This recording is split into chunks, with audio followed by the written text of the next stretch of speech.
pop that in. We're not using mixers, so we need to use the arms to get this all mixed really, really smooth. See, when I was on Bake Off, I told everyone that I had ADHD, and that was late diagnosed. And throughout my life, I knew there was something wrong, but I thought maybe it was just me. And I never saw it as a mental health problem. And I think back 20 years ago, it was misdiagnosed in girls a lot.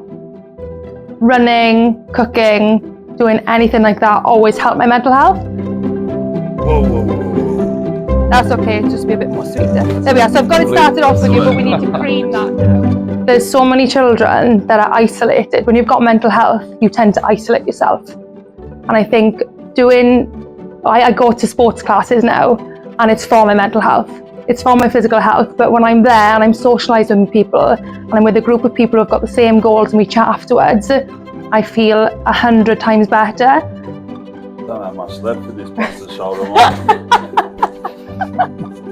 And there's a lot of families out there who don't know about Star Scheme, and I think it's so important that we get that message out there so that families can help their children who may be isolated themselves to get part of a team, because when you're with a group of people, and sometimes it's scary because when you've got anxiety and mental health issues, you often think, everyone hates me, no one's going to like me, I'm not good enough for this. But after meeting my local team, you know, all the rugby teams, they all just want you to do well, and it's all one big team. Hold your cupcake, have it in one hand. I've been piping for years. Start on the inside and literally just go around to get a little rosette.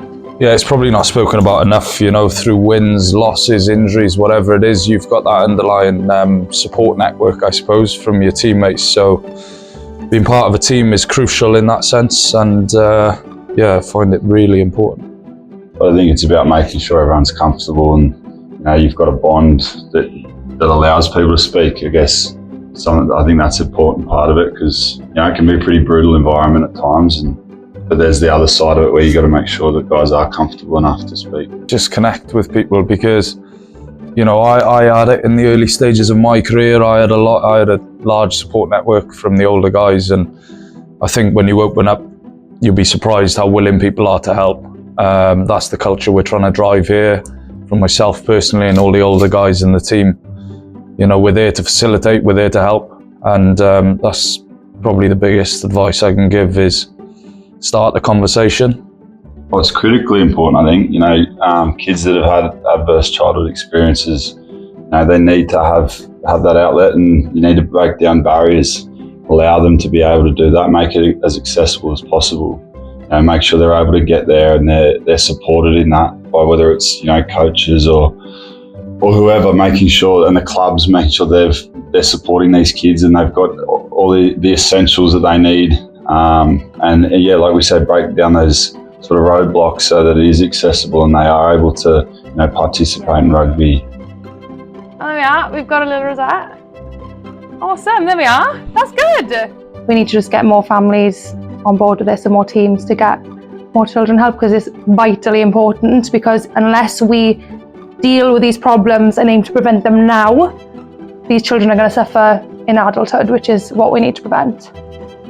Mental resilience has been something I've had to show in pretty large amounts at times, and you know, obviously the daily stresses of being a professional rugby player, training, preparing your body and things like that. It's you know, it's obviously an attribute that you aspire to have. Yeah, you're prepared. Obviously there's a lot of stresses that come through the week in preparation, but also when you get to the game, and all you can only kind of control what you can control. So making sure you tick the boxes, like Josh said, during the week, and making sure that you go into games confident. And I think that's the best way to manage those sort of stresses through week to week.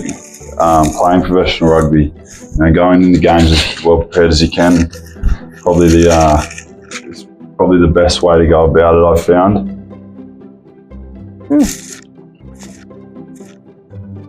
You did a good job. Delicious.